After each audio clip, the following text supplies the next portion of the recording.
Okay, good afternoon, ladies and gentlemen. I'm going to call to order the special council meeting and recess it until after the open general purposes committee meeting.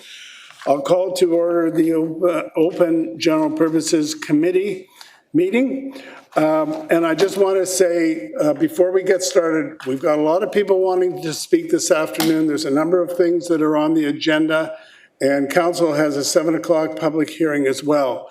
So if you're speaking to council, you're going to be limited to 5 minutes, and that means 5 minutes. And in terms of the council questions, we're going to be limiting that as well. We have to get through this agenda. So may I have a motion on the minutes? Moved and seconded. Any discussion? All those in favor, post carried. Okay, we've got a delegation from the Britannia Shipyards National Historic Site Society to delegate on the Phoenix Gillnet Loft project. Welcome. Thank you. And I think Harold Steves is coming up to join you. Yes. You're familiar faces, but I take it you heard what I said about 5 minutes. Got it. Okay, you go for it. My name is Phil Carlson, and I'm the current chair for the Britannia Shipyards Society Board of Directors. The Britannia Shipyards Society Board would like to thank your worship, Mayor Brody, and council for giving us the opportunity to present the report entitled Living in Harmony, which provides a plan of interpretive themes to portray the history and development of Steveston into a reconstructed Phoenix net loft building. The Britannia Society Committee for Planning, Site Planning and Programs has been working with Harold Steves and Linda Barnes on the proposals and themes in the report. The Britannia Board of Directors wholeheartedly supports the report being presented to council and believes that what's envisioned will provide a dynamic space which is connected to our history and be of interest to both the community and visitors from around the world. With your permission, we'd like to start with a presentation of the report by Board Director Harold Steves, who I'm sure you all know so well, followed by Linda Barnes on the arts perspective as it relates to the proposals in the Living in Harmony report. Thank you. Yeah, thank you. You're taking up my time. I know council is aware of the report that I drafted last year, and the board sat down, went over it, and chose 4 themes that would work together well under the theme Living in Harmony. Also themes that have lots of artifacts available. In addition to the East Hope collection that the city has and the BC Packers Artifacts and Money, I've got a collection of Hong Wo materials that I took home in 1978 that filled up about 2 or 3 buildings on my farm, and they make pretty good display. We can provide considerable exhibit material and arts material for this new themed work. The artwork of Bud Sakamoto and the vessel Crystal S can be considered for a permanent exhibit. The overall concept is based on the Maritime Museum of the Atlantic, where they have daily arts and nightly art events in the 2-story area around the boats. And I think that what we're looking at is something that would support both tourism and staycations, because it will draw people there of both locally and I would say internationally. What we're really concerned about is the society is concerned that we only have $1 million set aside for the project, and we are prepared to assist in applying for additional project funding for the current project. We're prepared to get out and fundraise for the money to add to the $19 million that's already in the budget. In 1991, the Society did that when we restored the first Britannia shipyard, and we're prepared to do it again. So with public-private funding, we would be able to help do the required funding for the project, and we are asking for the city's permission to begin funding for the project as soon as possible. Councilor. my new glasses on. Okay, Linda Barnes. Along with celebrating the historical pieces detailed in the report are opportunities to incorporate the arts, particularly a theater, which could be used for performances as well as dialogue and presentations, an opportunity for community to come together in various ways. Within the building, areas for arts and artists can be incorporated to ensure the displays and the different stories are brought to life, as well as having the ability to change and respond to current issues, much like the life and people being depicted in the suggested themes. Areas for individual artists and craftspeople to demonstrate and create new works, entertain and educate can be incorporated within the building. Stevenson has always been inclusive, sometimes by necessity, and this new building, a true phoenix, could be a tribute to bringing not only people of different backgrounds, but different walks of life together. Thank you. And the two pictures being circulated are the Maritime Museum of the Atlantic, showing how the arts area works in around the boats. Okay, well, thank you very much. That's just not... Thank you very much, all of you, for coming. And with that, you're a minute shy of your 5 minutes. So thank you very much. My suggestion is there's an outstanding referral on the options for the Britannia site. My suggestion is we refer this to staff to be reviewed in the context of that. Okay, so that's moved and seconded. Yeah, on the referral. Councillor Day, are you on the merits of referral? I had questions. I put my hand. No, time is very short. I'll give you one question. Thank you. Welcome. Do you have a timeline for this very exciting project? Like, do you know how much time you need to fundraise? Well, we're ready to start fundraising now. We've actually talked to our MLA and our MP, but they want to know when there's going to be some activity before we can take it any further.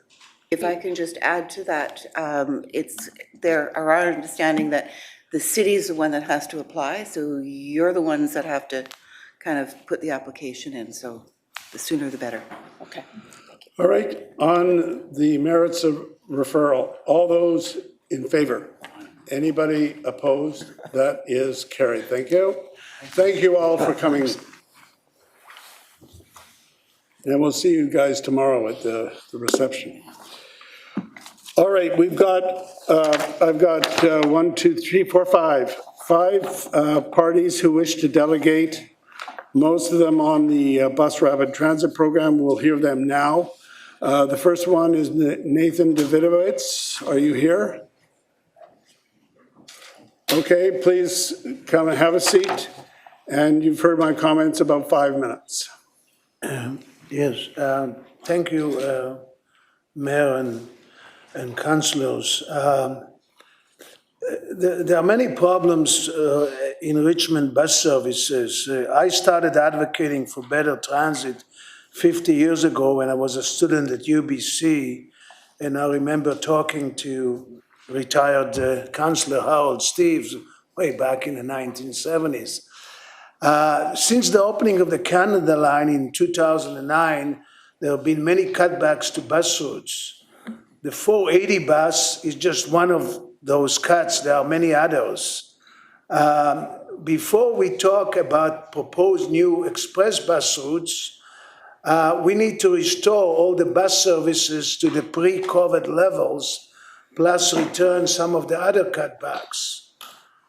Many cities use the services of Gerard Walker, who is the author of the book Human Transit in 2011, to reorganize and improve their bus system.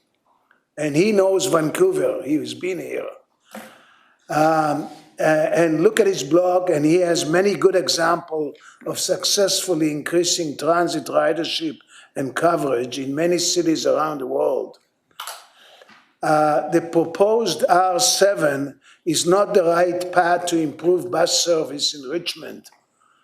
The 430 bus is actually a new bus route. It only started in 2004 and only has about 2 million passengers a year. The number 1 corridor in Richmond, that has been the number one for over 120 years is, of course, the Steveston line, boat rail until 1958 and bus afterward. Until September 2018, the number 406 bus and 410 buses were one route from Steveston to Richmond Center to East Richmond and to New Westminster and Burnaby. The total ridership on that corridor was over 7 million in 2019. We need to get proper transit along this number one corridor, give real priority for transit bus-only lane, and whenever possible, HOV +3, which is used in Seattle now, not +2, but HOV +3. And do the construction on Railway Avenue as well as Highway 91, which has no bus lanes, like Highway 99 that has partial bus lane, but they are building more bus lanes as we speak, actually, all the way to White Oak from the tunnel. So thank you very much, Mr. Mayor. Thank you very much, sir. Yeah. The next speaker is Devin Cairns. And the speaker after Mr. Cairns is Francis Leung. Is Francis here somewhere? Okay, we'll go to you after, if you can be ready, please. Yes, sir. All right, hello. So I'm here as a volunteer for the Richmond Hub Local Committee. I would like to give my perspective and our perspective as a committee on why we would prefer bus lane along Cambie to HOV lane. We're thinking that it would be helpful to have a lane that during off-peak periods would mostly be empty, because it would create somewhere where cyclists can ride without really fear of conflict with other traffic. Part of Cambie is already designated as part of the future cycling network, so demand for that route is already recognized.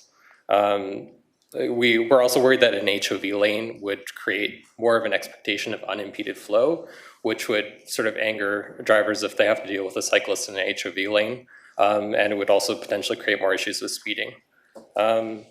And then, we also think that reallocating more of our roads toward transit would create more of an incentive to create transit, to take transit, as it would make it more reliable and faster. So fewer vehicles on the road would potentially be more favorable for cycling. That's all we have to say. All right, thank you very much, sir. Thanks. Mr. Leon. And then the next speaker will be Steve Ostrowski, and he's on Zoom. So Steve, if you could be ready to go. Yes, sir. Thank you, Mr. Mayor, City Councilors, other members of public attendance. My name is Francis, and I'm here today to express my concerns and dissents regarding the R7 rapid bus corridor proposal. As I probably sent to the city clerk about 2 hours ago, there's about 9 concerns that I've kind of simultaneously raised all together with about a fair amount of attachments involved. Most of all is how is North Richmond going to be served now that you're moving the bus corridor towards Cambie, whereas it was previously Bridgeport with the 430. So as we know with the 430 today, you actually serve 3 segments of passengers. You're not just serving those that go from Richmond Center just to Metrotown. You're serving them from Richmond Center to Bridgeport. You're serving them from Bridgeport to Sweden Way, where you have the businesses there, and you're also serving the customers going from Sweden Way, going all the way to Metrotown. So you're actually serving 3 segmentations of customers. So put that in mind. If you were to change the 430 and replace it with the R7, you're going to detach from that Bridgeport so that where are those passengers going to go today? Because right now you're serving about 20 minutes, you're serving around 15 minutes peak and about 20 minutes off peak.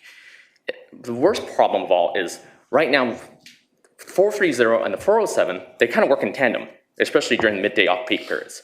They're 20 minutes down Bridgeport during off peak for the 430. The 407, which acts as a local service, acts every 60 minutes. Now, if you move the R7 down to Cambie, well, those guys up at Bridgeport, you can forget a bus. Nobody's going to ride a bus at 60-minute intervals. So I hope that's one of the biggest concerns the city will consider when it takes into account. If you're moving it down to Canby, that's one of the complications that comes into play. Another complication is when you break it with Bridgeport, well, what's Bridgeport really good for? The connections on the Canada line going to the airport. And it works, so in tandem, if you were to, right now as it is, the 430 works as a bit of a relief line to particularly 49, because 49, as we know, from the TransLink data right now as it is the third busiest bus in the entire system. So it's not like they're gonna be able to take any more people as it is. So I hope that will be another consideration of the city that will take, the city of Richmond will, and the councilors will take into play.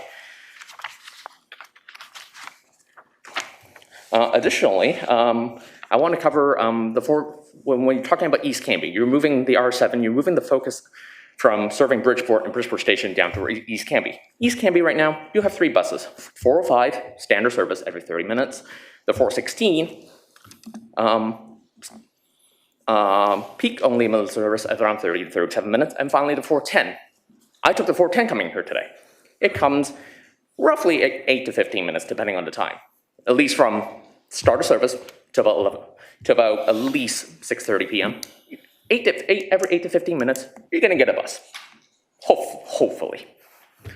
But if you were to put the R7 onto Canby, you're gonna inadvertently have to cancel or cut back on the frequency on Canby because now you overloaded all the capacity on Canby all at once. And unfortunately, the R7 is not going to Aberdeen. And that split coming from Richmond Center, going towards East Canby is about 55 to 45. 55 from Richmond Center, 45 from Aberdeen. So the people in Aberdeen are also the ones that are going from East Canby to Aberdeen are also gonna suffer because we can't overload the system with 233% of extra capacity all at once. TransLink is gonna come back and say, our buses are too empty, so what are you gonna cut? You can't cut the R7, you have a minimum service guarantee for the rapid bus. So that's gonna become where the 410 comes into play. Is how much is 410 gonna have to get cut? Because you know it's gonna be cut.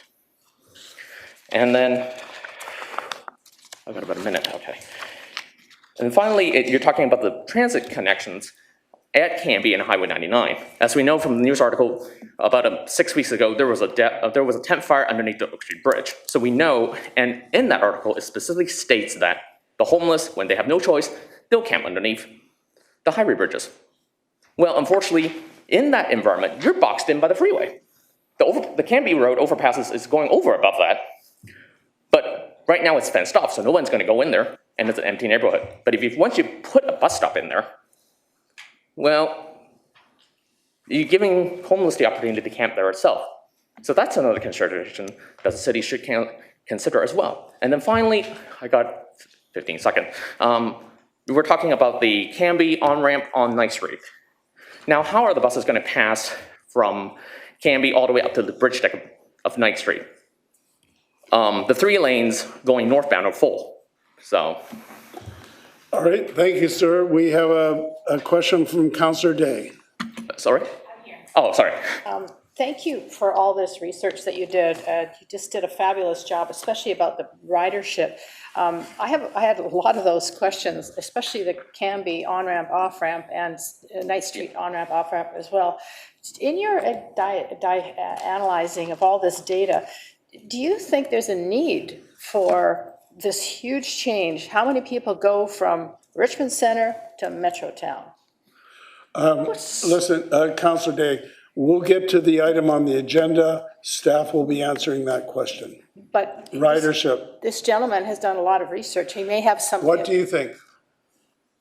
I live in Capstan Village, so obviously this does come into play. I would say roughly around 60-ish, but there's at least 30% or 40% of the bus that always gets on the Bridgeport anyway, going towards Metrotown. At least 30 to 40%, minimum. All right, thank you, sir. Thank you, Mayor, and thank you, City Councilors. And so we'll go online to Steve Ostrowski, and then after that, Dee Whalen on the homeless crisis will be after that.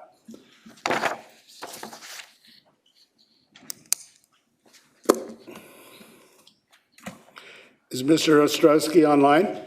I see his name there. Yes, I am. Can you hear me? Yeah, can you turn on your video? I will turn on my video. Go ahead. Okay. Oops. Let me try that again. There we go.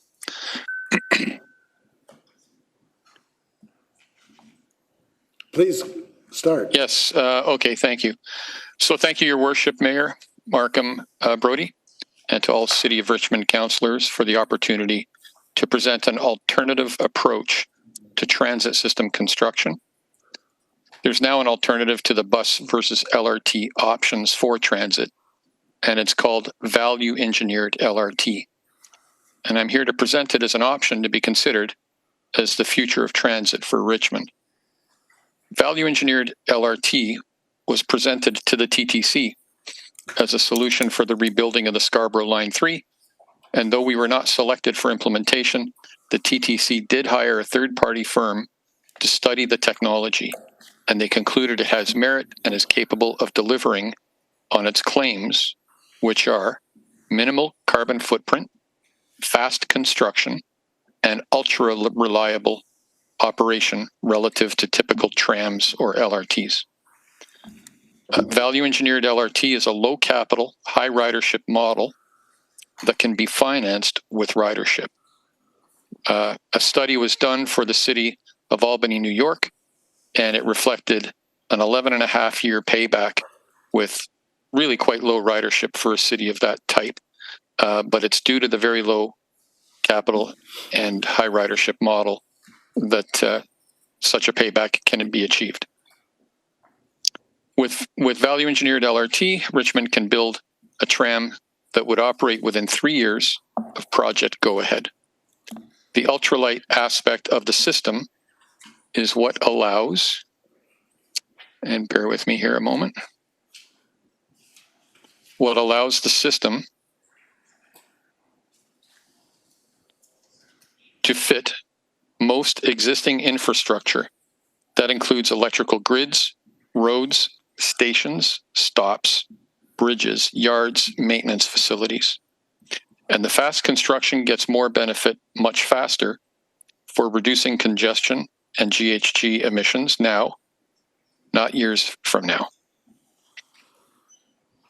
If you're familiar with derailments and technical issues associated with trams and LRTs, ultralight value engineered LRTs are unique, ultra reliable, rail-based systems that are immune to derailments and shutdowns, and the technology is well suited to our colder weather and the increasing need for climate change resilience. Ultimately, rider experience will draw people from their cars with first and last mile solutions built into the system. An advantage of value engineered LRT over other transit options is that the vehicles can operate both on and off rails. And no one is left in the cold. Your community's paratransit needs are perfectly integrated into the system for social equity and inclusion of all. The VELRT system presents an opportunity to reset the entire transit equation for communities like Richmond, providing opportunities to extend service to extra-urban and underserviced areas without the huge costs involved in building expensive infrastructure required for traditional rail-based transit systems. I do understand that the plan is for a BRT for the most part in your region, not just for Richmond, but for other cities and communities around Vancouver. What I am proposing is that you can actually have, for the same cost, a value engineered LRT system that's rail based and that will draw riders at a far greater rate than buses.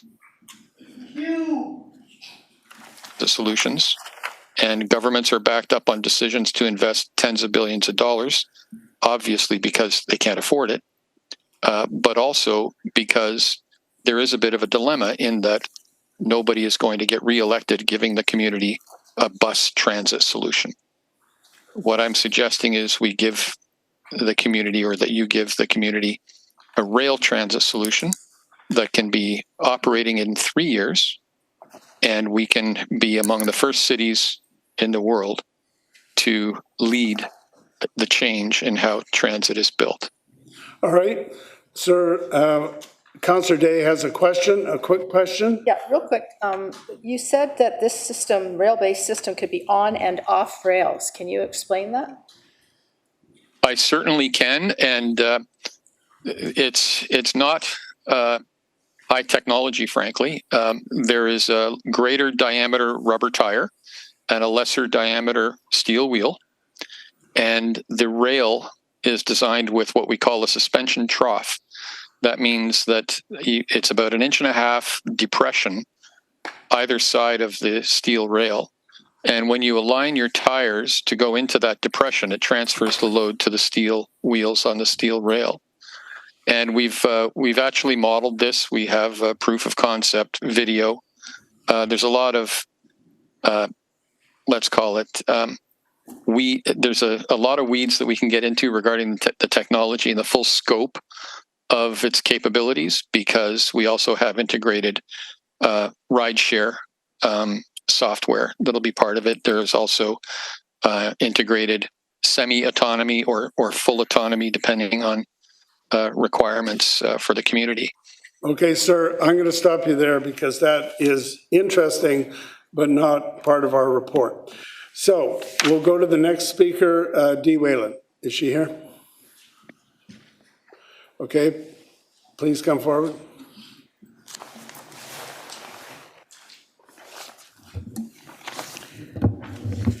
Good afternoon. My name is Deirdre Whalen, and I'm the president of the Richmond Poverty Reduction Coalition. I'd like to speak today on item number 6, the homeless crisis. The RPRC is in full support of the intent of item 6, homeless crisis.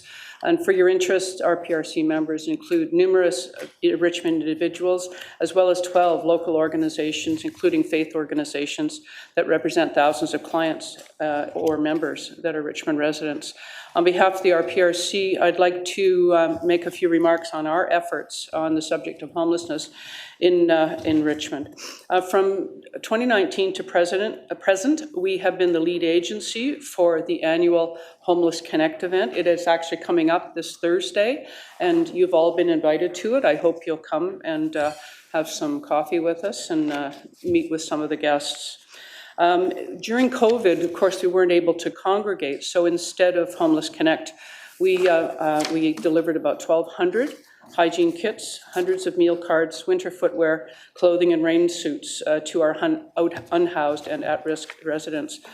Also from 2009 to present, we have requested an annual proclamation be made to recognize Homelessness Action Week, which just completed. Mayor Brody signed and posted that 2023 proclamation at City Hall, and I thank you for that. Moving up more to the present, in 2018, we were on the Homelessness Strategy Steering Committee and advocated for a person with lived experience or living experience of homelessness to sit on that committee at the decision-making table. And in 2019, when COVID hit us, we also advocated to the city for public toilets and for extra mats for our unhoused residents when they couldn't get into restaurants and libraries. They were all closed, and that's where they usually spent the day when these things were not open. In 2021, we made a delegation to Richmond's Poverty Reduction Plan, advocating again for below-market housing. And we also have fully supported the Street Outreach Food Aid Delivery Program when they asked the city for help in 2021 and again in 2022. Since our inception, the RPRC has reported data to city staff and to council that support our advocacy for the immediate needs of our unhoused Richmond residents, food and shelter being top of the list. We have regularly provided observations and upstream recommendations to city staff and to council. To date, we have not even been invited to the community homeless table. In 2020, we started collecting data on community meals and food bank clients to bolster our advocacy for homeless and at-risk residents. We started reporting this number to the public as an indicator that food security and housing costs are closely linked. In 2020, our data showed that residents received the equivalent of 2,500 meals per week. These are free meals. That number is now up to 4,300 meals per week. Of that number, 70+ meals, 6 nights a week, go to the Street Outreach Program, which is after hours and is hosted by Church on 5. not Salvation Army, Church on 5. That is 70 people who do not get counted at the community homeless table because no one is there to advocate for them. Regarding the 2023 homeless count, which just came out last week, and I've given you a link to it in the letter, in Richmond, we're not surprised that the numbers increased from 85 people in 2020 to 162 people in 2023. Those are the 70 extra people that we've been talking to you about all along. And there's other observations that we have made and we have reported over the years. The number of first-time, mostly seniors homeless, has gone up. Again, it's not surprising. We've been telling you this for many years. Rents go up and pension income doesn't. And we've been telling you as well that shelters and temporary modular housing is not appropriate or safe for seniors or for families or for young couples. To wrap up, the city's homelessness strategy states, quote, by 2029, homelessness in Richmond is rare, brief, and non-recurring. Richmond is an inclusive community that works in collaboration to provide a continuum of housing and support services. So you have less than 6 years, and this motion, number 6, may be bold enough to achieve the goals that you have set for yourselves. All right, thank you very much, ma'am. All right, we'll go on to the items on the, no. This is not a theater. There's no applause. Thank you. Community Safety Division, the seasonal patio, Country Vines Winery. Mark Ratto, anything to add to your report? To your worship, I have nothing further to add, and I'm open to questions. Okay, so it's moved and seconded. Any discussion on that? All those in favor? Any opposed? That is carried. Draft Richmond Accessibility Plan. Melanie Berner, anything to add to your report? Thank you, Worship. Staff have nothing further to add to the report. We're here to answer any questions. Move the recommendation. All right, so that's moved and seconded. Councillor Liu? Through you, just staff, thank you for this report. I know you've been working hard on it. On GP 85, it talks about within the accessibility strategy and long-term, short-term goals. Some of it is looking at doing audits of spaces and things like this. Do we perhaps have a goal to have someone with lived experience perform some of this work? So, we talk about employing people with disabilities or whatnot, or are we considering perhaps even contracting with, RCD or something like that and help build their professional capacity at the same time to help get this job done? So I'm wondering if we've considered that or if that's in consideration. Through your worship to Councillor Liu, we frequently do bring in consultants to assist with this work. Many of the accessibility consultants we work with do have a component of people with lived experience that lead that work. So that is certainly a key factor we look for when we're selecting people to assist us with our work. Okay, thank you. And then second question, we talk about that we want universally accessible spaces. Have we as a city considered density bonusing for building fully accessible spaces? So building a house with a lift in it, do we give a bonus yet for that? Or maybe that's something we can refer to staff is to consider that as we move forward, or the wheel-in shower. You have to build a shower bigger to have a wheel-in shower. If someone was building a passive house, we'd give them extra density to make space for that extra wall that they need to build. Are we doing that for accessible spaces yet? Should that be referred to the planning people? Yes, I was going to refer that to Wayne Craig. We've got a planning meeting tomorrow. Okay. May I suggest you bring that up at the planning meeting tomorrow? Thank you. Councillor Heat. Thank you. Yep, you're on. Is it Heat or Hobbs? We're both on. No, just you now. There you go. Thank you. My question is quite simple. Hopefully you can answer that. 2 consultants were hired for this report. What were the costs of those 2 consultants? Through your worship to Councillor Heat, the overall budget for the plan was $50,000. The consulting expenses were approximately $44,000. Thank you. Councillor Au. Yes. Well, I think the price is very good and the concepts are good.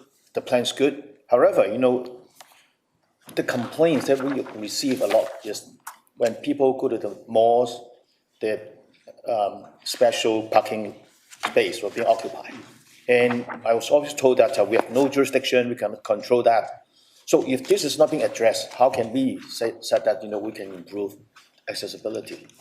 Through your worship to Councillor All, the intention of the Act is to identify and remove barriers throughout the province. So as we see this legislation continue to evolve, we do anticipate other sectors will also be legislated beyond public sectors, including private and nonprofit sectors.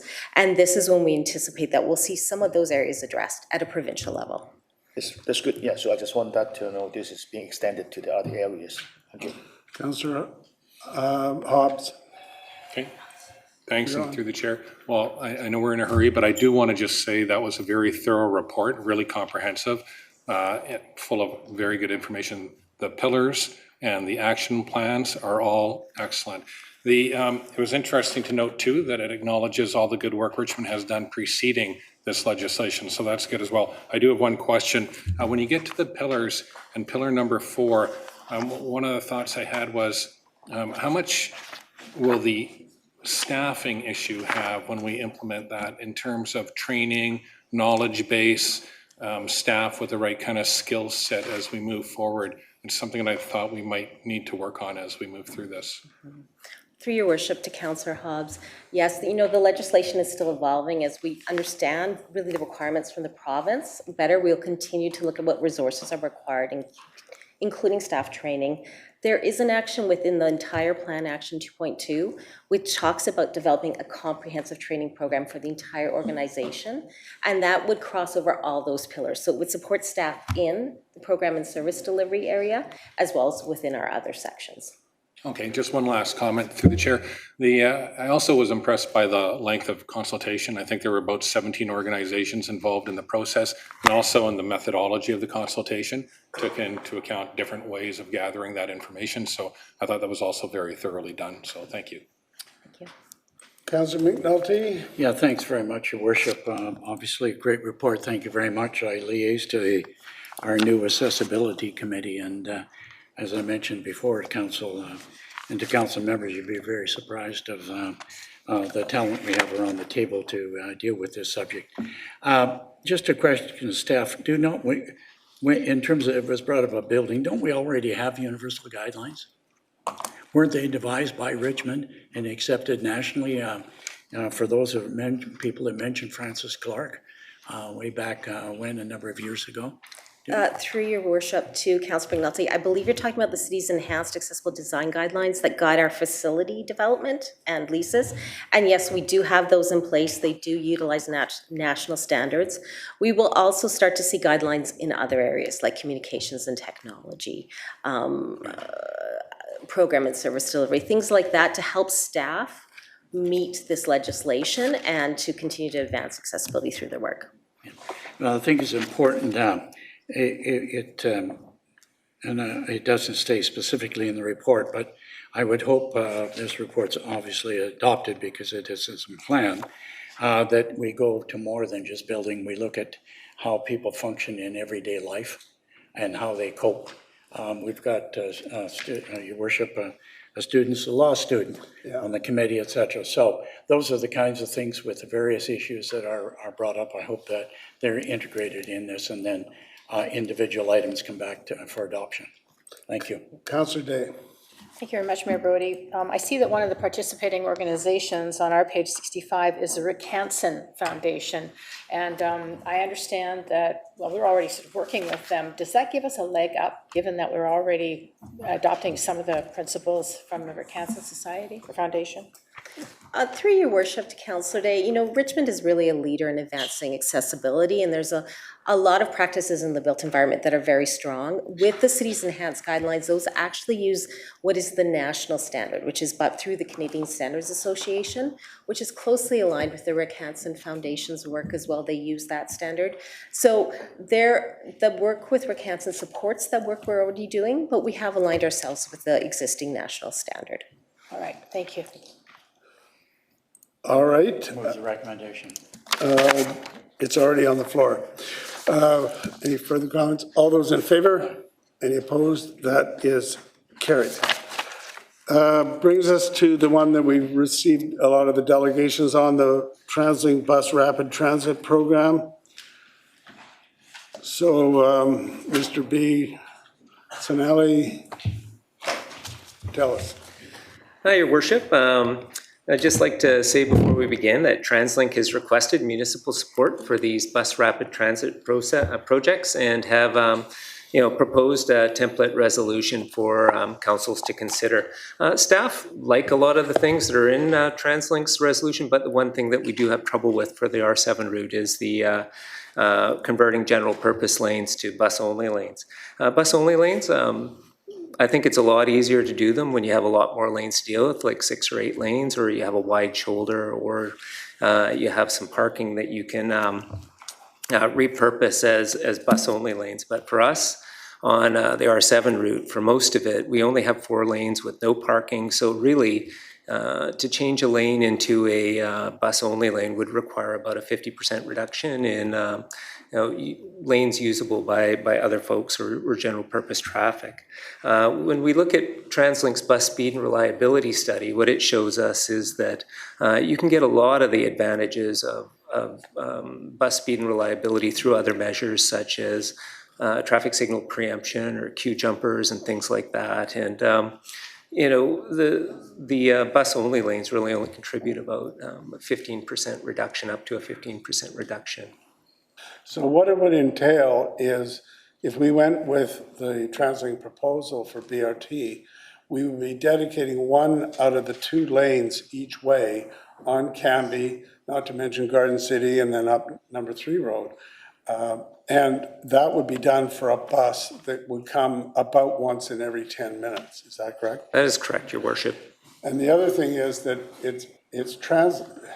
TransLink has gone away, at least for the time being, and it's looking at the next 10 years from having a bunch more rail lines, and they're substituting these BRT lines instead.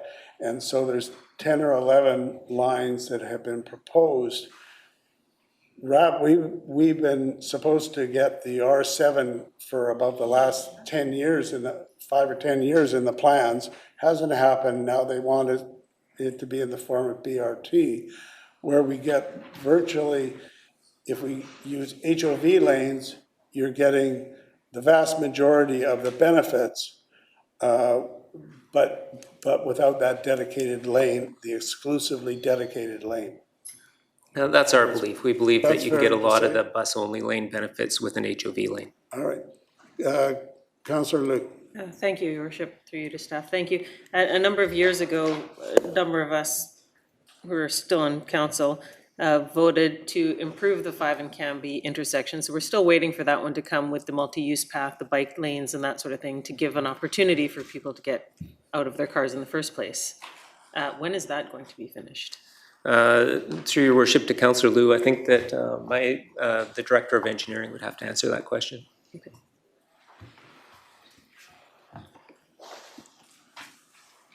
Because I think we know that the 5 and Cambie is a huge tie-up, and if we lost 2 lanes, a lane in either direction there, it would be quite a nightmare for the kids going to school there. Yeah, sorry. Through Your Worship to Councillor Liu, that's why staff thinks it would be quite difficult to dedicate a lane in each direction on Cambie Street. We feel that in our preliminary analysis that we would delay traffic by at least 50%, like other traffic other than buses, if we were to do that. Through Your Worship to Councillor Lee, right now, that project is awaiting property acquisition. One of the pieces of property that is required is from the school board, and that's scheduled to go to the school board in late November. Okay, thank you. All right, Councillor Hobbs. Thanks, and through the chair. Well, thanks for the report. Tricky topic, and I really appreciate the resolution that staff made after the TransLink one, because I think it is more practical. One thing I wondered about reading through it, and we heard a little bit about it from a delegation, is the ridership numbers. We all live in our own bubbles, and my bubble, I don't really see the ridership from Richmond Centre to Metrotown. Is that something you can comment on? Through Your Worship to Councillor Hobbs, absolutely. I don't know if I can give exact numbers because at the end of the day, the TransLink information is still in draft, but what I think I can say is that the route, as far as ridership goes in total, ranks in the top 3 routes in the region that are being proposed. And in ridership per kilometer in TransLink works, it indicates that it's the best route or the highest ridership per kilometer out of the proposed routes that are being proposed for bus rapid transit. Well, thanks for that, because that's news to me and it's interesting information. I do agree with a couple points that you have in your report about doing things to speed up bus routes, like prioritize signaling, for instance, and the jumping the queue lanes. I think those can be very effective. I'm not in favor of taking lanes off of Cambie or roads in that area because traffic there is a nightmare anyway. You mentioned ridership, so the last question would be, just in the greater scheme of priorities for transportation in the region, are you saying that that is a high priority? I get that there's higher ridership than I thought. Is it a high priority within the region for TransLink? Through your worship to Councillor Hobbs, I don't know if I can comment on that because some of that is... We're working on that. Yeah. That's a very much a live question as to how to prioritize the 10 or 11 priority routes. Okay. More to come. Thanks for that information, and thanks for the report, and especially thanks for putting in the second resolution, which is a little bit easier to swallow. Thank you. Okay, Councillor McNulty. Yeah, thanks very much. I just want to follow up on that. I too don't want to see us give up a lane for buses only, but I guess there's a fundamental problem here coming and asking for it this time, and I throw this back to you, staff, or your worship. We don't have any metrics, any quantification of is this a priority, is it not a priority? What will it do? You make in your very good report, mind you, okay? You say we'll save 15% in reduction on page 111 and stops and penalize other traffic, and then on page 15, you'll say it will result in a 50% loss in road capacity. You got to weigh the two to find which one's the better. If you wish, in the bus coming every 10 minutes, what if we want to put bike lanes on both sides? To your Where worship, does that come from down the road if we're looking down the road and we don't know that we have the ridership? Yeah, through your worship to Councillor McNulty, absolutely. Like bike lanes are in the program for Cambie Street in the medium term. It's something that we definitely part of the plan. I think if we were to add a third lane or a bus only lane on top of the 2 lanes, I think that would make a bike lane very difficult. But I think that with 4 lanes, whether it's bus only or not, like I think that the bike lanes will fit. Our comment at the end of the day is that we think that the rapid bus service is a pretty good idea, and we'd like you to support that. But we do not believe that creating a bus only lane actually is the best solution for Richmond in this location. Well, I would agree with those comments. My concern, we want to improve transportation, environmentally sound, climate change, and what have you. But my concern is what is lost and what versus what is gained in this case. So I guess there's really more to come. Is this through you, your worship, if we support the staff report, is this feedback in stone to TransLink board, or is there further discussions? We will have a council meeting right after this open meeting. Presumably whatever motion we pass will be ratified. And it's going right to TransLink because the deadline is within a day or two for us to indicate our position on the dedication of lanes and the other features. Well, I would straw vote towards something, but I would want some further metrics on it as well to be able to justify it. And hopefully you at the board level will be able to come back with those. So we'll wait and see what the other discussion is. Councillor Heed. Thank you, Mayor. Mr. Bai, quickly on GP 110, you indicate that the BRT is not what we suggest. Sorry, it's hard to hear you. Sorry, please speak up. Is it my fault? Yes. Should I yell? I'll be yelling later, though. you're recommending we don't go with BRT, but you are saying we go with HOV. So the point I want to make here is your rationale not to go with BRT along Canby, for example, of taking up each lane one way, west and east, you would still have to do this for HOV, correct? Through your worship to Councillor Heed, what we're suggesting is that TransLink is defining bus rapid transit as being bus only in each direction. We're saying that bus rapid transit could potentially include an HOV lane instead of a bus only lane. I don't think TransLink agrees with us on that, but we think that for a BRT system, that would be it would be a good way for us to approach it on the Canby corridor. But BRT is more than just dedicated bus lanes. It's all the other things in the report. The intersection priorities, the turning priorities, the technology, some the of the stations, stations, etc. stuff. Yeah. But it's not an HOV. It's a bus-only dedicated lane. Only. That is my concern. We're all for alternative modes of transportation, including transit. But at the end of the day, like many of my fellow councillors have said, we can't take away the current infrastructure we have that is used by the people of Richmond to accommodate something that's going to congest our city even more, in my humble opinion on that. So whether we're talking about a full BRT commitment to this, or even an HOV commitment to this, that's not the approach we should take, because we're still going to have to take away current infrastructure lanes that we're utilizing right now. And even if you look at the HOV lanes that we have, people that should not be in them continue to drive in them. When we move to electric cars, the electric cars can use them if they have an OK sticker on them. So I want to be clear about this. I'm not against any alternative modes of transportation. I'm against taking away current infrastructure to support something like this in our city. More or less a comment, but yeah. The question was related to what you had on 110. Yeah.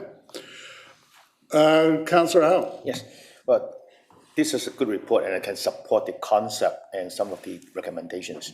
However, and I also know that more information will be coming. But my major concern is this our priority or TransLink's priority? Does it fit into what we want? Excuse me, Ms. Whalen, we really don't do this. Sorry, Councillor. Yeah. Through your worship to Councillor Au, as Mayor Brody pointed out a little earlier, that there is a workshop for the Mayor's Council to determine the priorities for bus rapid transit. What I can say is that bus rapid transit is a priority for TransLink at this point in time, and I think that they've said that it's their number one priority. Okay. I just want to make a comment that yes, okay, it's in their plan, right, and their priority, but I also want it to be part of our priorities. And also, I'm concerned about if we accept this, are we sacrificing anything? Are we giving up something in order to get this?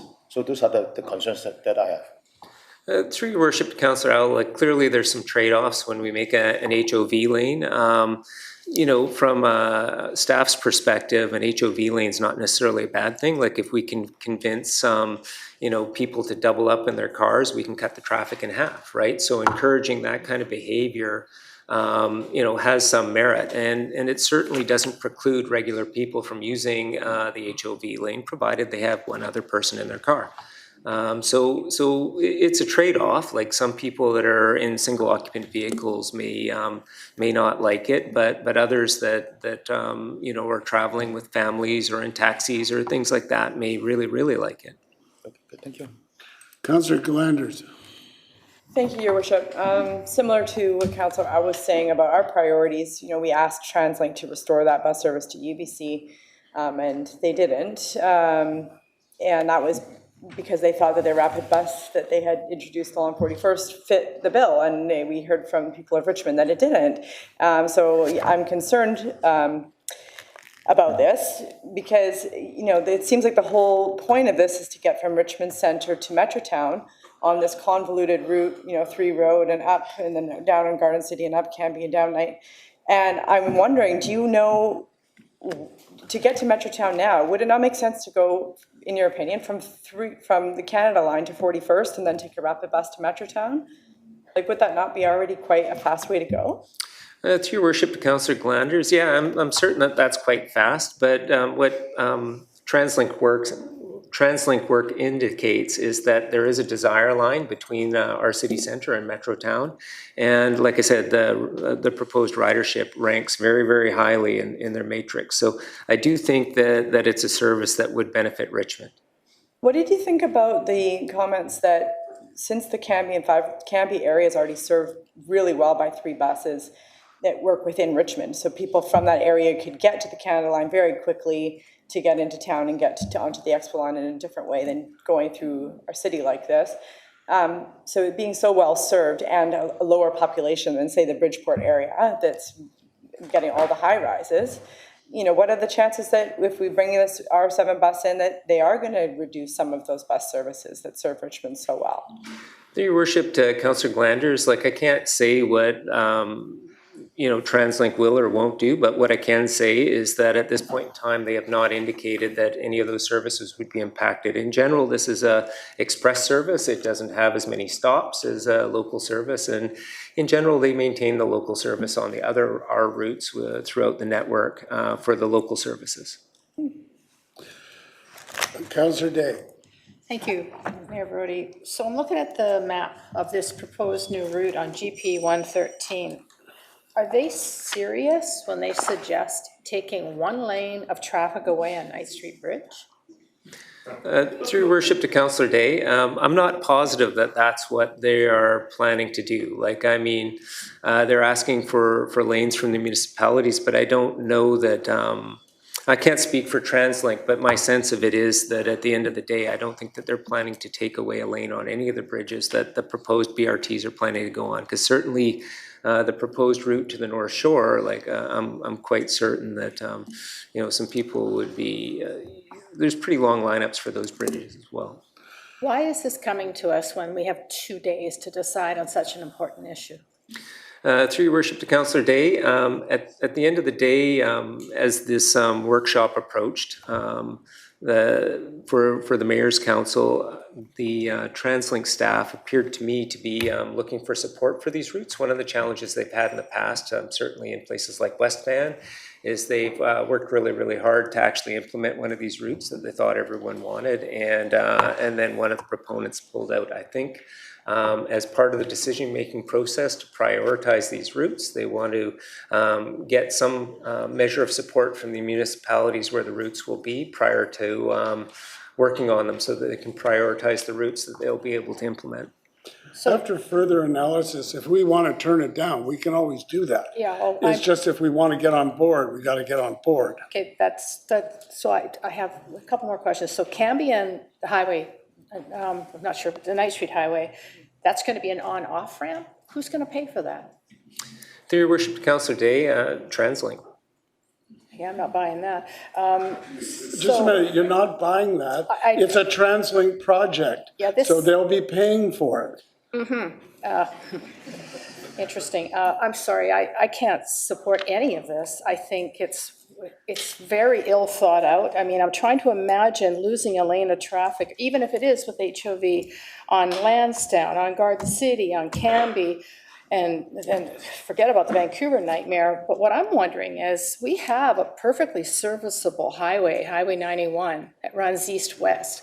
Why could there not be an extra lane there? We've got plenty of room, and run the bus from Richmond Centre to Metrotown that way, because I've gone to Metrotown and taken that route to avoid all the Vancouver traffic. Are they willing to look at other routes than what is proposed? Through your worship, Councillor Day, yeah, that was absolutely one of the routes that we looked at in the early stages of the program. The challenge is that it doesn't serve Richmond very well. It would just go straight from our city centre to Metrotown. This route actually serves what's planned as one of the town centres at number 5 in Cambie. So it would link 2 town centres, city centre and another town centre, as well as these other community centres. Well, I don't accept the 2-day deadline, I don't accept the route, and I can't support any of this because I think that we're opening up a can of worms. And when Transit can come to us with far more answers and far more data, as has been pointed out, then I'd be willing to look at it, but I can't support this the way it's written, even with, I appreciate what you're trying to do with HOV, but yeah. We'll go to Councillor Wolf. Great. Thank you, Your Worship, and I will have a couple questions to staff. I also want to thank the letter Please be writers and limited in the your delegates who questions, came Councillor. today. Sorry, can I be heard? Sorry? Oh, okay. Sorry, I thought I heard a noise there. Yeah, so my first question to staff is, I know there's the urgency of the deadline for that TransLink wants this response. So have Burnaby and Vancouver endorsed this? Through your worship, Councillor Wolf, Vancouver did their endorsement last, it was October 4th.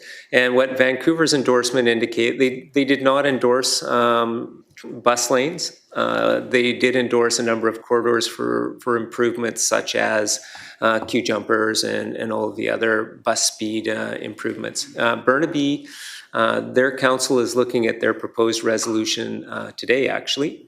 And their resolution is focused on the North Shore route, and they do support bus-only lanes for that, but it's silent on the R7 route. Okay, thank you. My next question is in regards to their recommendation and staff's, the line didn't change, but it was to have a BRT council champion and a staff person that takes that role on. Would TransLink be providing reimbursement for this work, or, for example, your work putting this recommendation together? Like, are they, when we're kind of going out of step from what the city's priorities are, to have our director of transportation and managers prepare this for us? Are we getting any reimbursement from TransLink for this work? Through your worship to Councillor Wolf, no, the proposal does not reimburse the city for my time or our staff's time. But what I would say is that the rapid bus is a benefit to the city, and at the end of the day, that's kind of part of what our staff does, is advocate for getting benefits for Richmond. Okay, my next question is actually to you, Your Worship. I know you're on the Mayor's Council, and all the other mayors are for the region, and they are the ones who are discussing transit programs. Were you aware of this call for a BRT council champion, and what do you see that doing? Would it be like a second committee that would discuss amongst each other, or like a separate regional transit group made of councillors? No. I don't know what they want for a council champion. I'm on the Mayor's Council. I'm on the TransLink board. Chances are what they're looking for is a person with whom they can readily communicate. So it would seem to me that champion is a misnomer. It's just a person that they need to liaise with, that's all. Okay, thank you. My next question, kind of in relation to that, is I think what we need is if this R7 or any other region is in demand for better infrastructure and bus service, then there should be a regional transit table. So, for example, this one, there should be, I would think there'd be a Richmond, Burnaby, maybe Vancouver and New West communication setup. I don't know if maybe you can speak to that, Your Worship, as you're on both the Mayor's Council and TransLink board. Have you been communicating with our neighbors on this?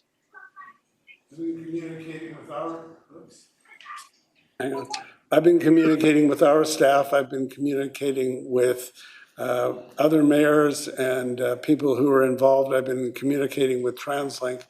I can assure you that there's a great deal of communication, and at the staff level, our staff is in constant communication with our neighbors, as you just found out from that staff had to dig out that reaction from our neighboring cities. Okay, thanks. A couple more comments then, I think.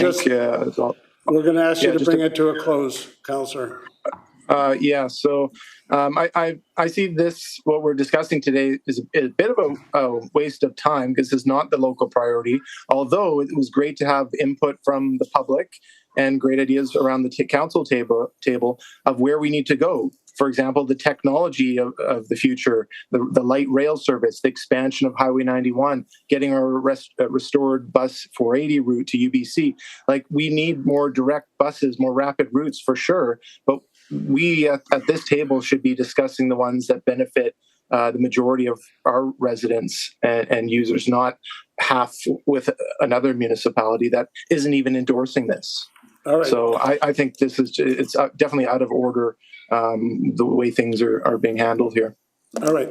I'm going to ask for a resolution. Someone want to move it? Move the recommendation, moved and seconded. Further discussion on it? Councillor Hobbs. Yeah, thanks. Through the chair.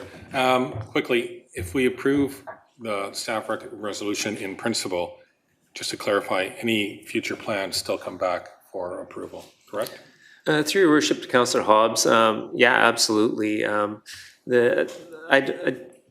This is looking for some level of commitment on the city's part to move forward with this should we be chosen for such a route. Yeah. Councillor Day. Yeah, so I can't support this because this has just not been thought out properly. And when TransLink does their job and comes to us with viable options and answers to all of our questions, then I think we can move forward. I don't want to be committed in principle to something that, in my mind, is simply not workable. So. All right. I'm going to call the question then on the motion. All those in favor? Those opposed? Oh, so it's defeated with Councillors Galanders, Day, Howe, McNulty, Hobbs, Heed, and I assume Councillor Wolf opposed. All right. We will, I don't know what that does for us. It certainly doesn't get us any farther, but it is what it is. All right, we'll now go to the council and committee meeting schedule. It's a recommendation. So that's moved and seconded. Discussion on that. Councillor Day. Thank you very much. We recently passed a referral motion asking staff to come back with alternatives whereby we could lump together meetings. So instead of having a meeting on a Tuesday and Wednesday, maybe do them all on. No, we didn't. We didn't. Okay, well, we had a good discussion at the council table, looking at some options and some of the things that I thought, like if we could combine community safety on the same day as a council meeting, we'd get more people out to community safety, because right now, nobody comes. Or we could combine the council meeting with Parks and Rec. Once again, no one comes to a Parks and Rec meeting, but I think it would be better for the public. So I'd like to table this for now until we can have a better discussion. If it's only, October, we have time before January when this would come into effect. So I think we should maybe even have a workshop with members of council and staff so that we can talk about some of the options that could work really well to get people more engaged in council meetings. Councillor Heed. I'll be bringing a motion forward to council with respect to the scheduling as Councillor Day is referring to. And it's as a result of the discussion we had within council the other week. So I'm hoping to draft the motion sometime this week and get it in on the order paper so we can have a So when do you want to hear that? I hope to draft the motion this week. So if I won't have it in by Wednesday, but the following Wednesday it'll be with the clerk. So it's going to GP in November? It could go to GP or it could go straight to council. It's not a referral motion. No, it'll go to some committee. So it'll go to GP. And the next GP, I believe, is November 6th. And that'll be in time to go to November 6th GP.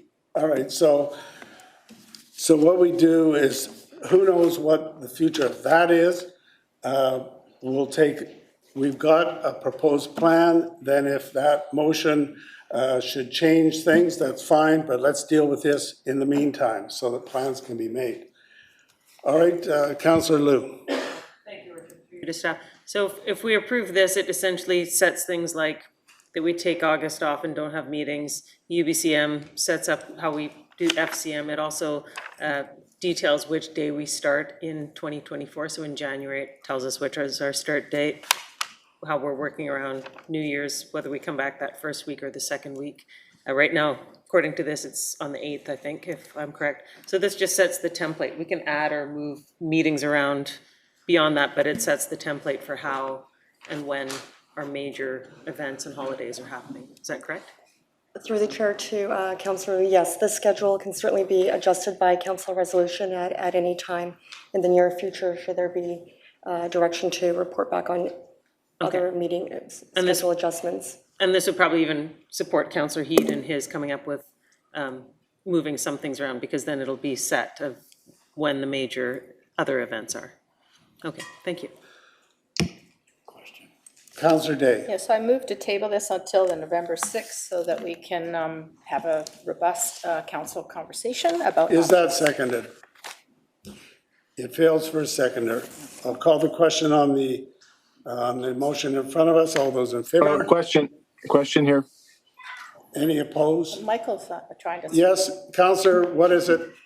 Yeah, thank you very much. I just had, well, first to clarify, the last item you thought that I voted against it. I didn't. I voted for it. Okay. Anyway, and then the second thing I want to mention about this item, I attended the UBCM this year, and I would have attended even more sessions, but we had that one GP meeting at 4 o'clock on the Monday. And I would just like to entertain the way to either move that or not have it at that time, just because there was some sessions related to building homes and communities and resources for local government that was at 4 o'clock. So I was just curious if we could not have that GP on the Monday, this September 16th. When would it be? I'm not, is there any other options to staff? Well, if you just look at the calendar, you've got, what's that? GP on the 16th, you've got GP on the 3rd. You've got a council meeting on the 10th. So I don't know when you're going to be able to hold that. Another GP. My thought would be on September 11th. So we would do the planning, the public works, transportation, and the GP. But just a thought. Okay, so what you want to amend. So what is your motion to amend? Okay, my motion to amend the meeting schedule for 2024 to move the GP on September 16th to September 11th. Second. Okay, so that's been moved and seconded. I'm not going to support that. I think if you look at the schedule, we have a plethora of meetings at the beginning of September, and just more meetings isn't the answer to it. We have those meetings set up the way they are because we take all of August off. So if you want to get going earlier in September, well, we've already got the GP on the 3rd of September, right after Labor Day. Secondly, UBCM does not start on that Monday. UBCM starts on the Tuesday, and that's the way it's always been. So I'm not going to support this. There was Councillor Liu on the amendment. Thank you, Worship. I will be supporting the amendment. I was at UBCM. We had meetings with various ministers on the Monday. We had other meetings on the Monday. There were events that were worthwhile to attend, I think, as well. And, you know, it's in Vancouver this year. It's easy to move back and forth, but that 4 o'clock was a tricky one. I ended up joining remotely so that then I could go to some other things, but which is less ideal. So even if we moved it to 9 a.m. on that morning so we could go early and then head downtown and carry on, I'd be well, I'm thinking of the schedule this year for that Monday. We had minister meetings, 2 or 3 meetings during the day. that would interfere with the minister's meetings, not the 4 o'clock meeting. The 4 o'clock meeting, as you've reflected, you were able to attend remotely, so it worked out fine. Councillor Glanders. Thank you, Your Worship. Just on the amendment, I'm wondering why we wouldn't do it on Tuesday at the community safety meeting day on the 10th, because there's already 2 meetings on the 11th, so why wouldn't we do 2 meetings on the 10th instead of just 1? That's what he said. No, he said he wanted to do it on the 11th with the parks, the planning committee and parks, works and transportation day. I'd accept that as a friendly. Sorry?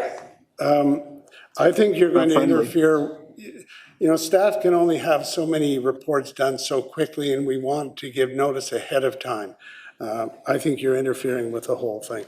On this, the motion is to amend it to move September 16th, the GP, to the 11th. All those in favor? Those opposed? All right, so that is defeated with Councillors Au, McNulty, Hobbs, Heed, and the mayor opposed. So we'll call the question then on the motion, which is to approve the schedule. All those in favor? Any opposed?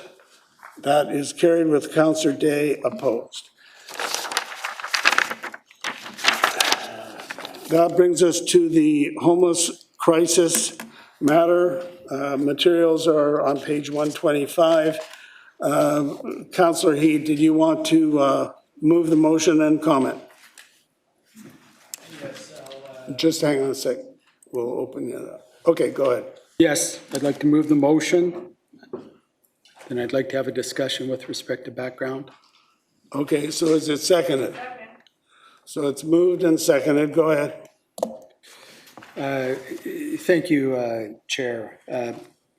I have a background, and I know I've provided the background to all of council with respect to why I'm putting these motions forward. Ms. Whalen just handed me a piece of paper written by a homeless person that lost her husband.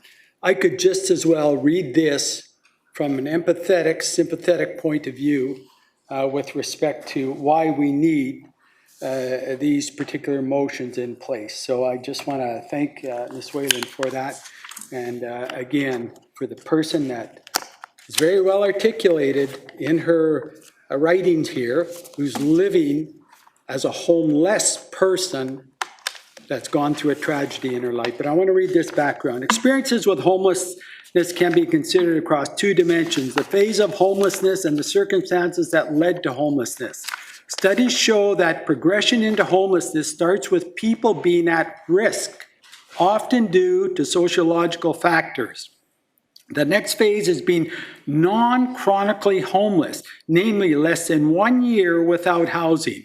This is followed by being chronically homeless, where one has been homeless for more than a year or has had multiple occurrences over several years. At-risk individuals, the non-chronically homeless, and the chronically homeless need different interventions.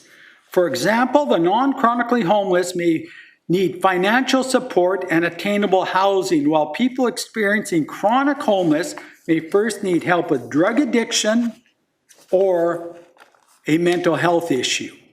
Similarly, the path that led to homelessness suggests different interventions.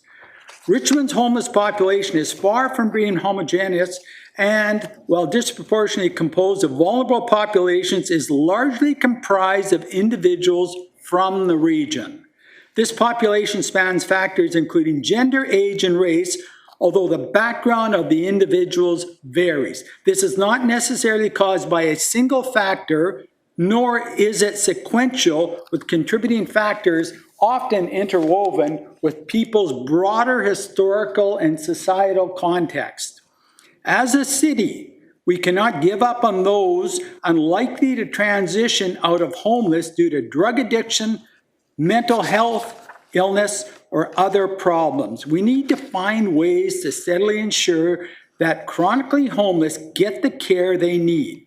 Without support, individuals will continue cycling in and out of the homelessness for years, leaving a sizable segment of society struggling to build and lead valued lives. We have several well-regarded initiatives in place to deal with a longer-term approach, including our homelessness strategy 2019 to 2029 and our diverse models of shelters for many vulnerable people. However, the immediate need is for our unsheltered population that frequents our public spaces while creating the manifestation, whether factual or of urban decay. After all, they are people too. So the motion, I'll read the motion, that staff research, analyze, and recommend to the committee a process to immediately implement action plans to mitigate the homeless crisis. Number 2, that staff review and recommend a formal position to be considered by this committee on secure care for the acute drug addicted and/or persons with critical mental illness that are homeless. That other levels of government and the health authority are apprised of this examination and to work collaboratively with staff, and that staff report back to the committee with recommendations within 45 days. Do you wish to comment further? I will leave it to my summary at the end.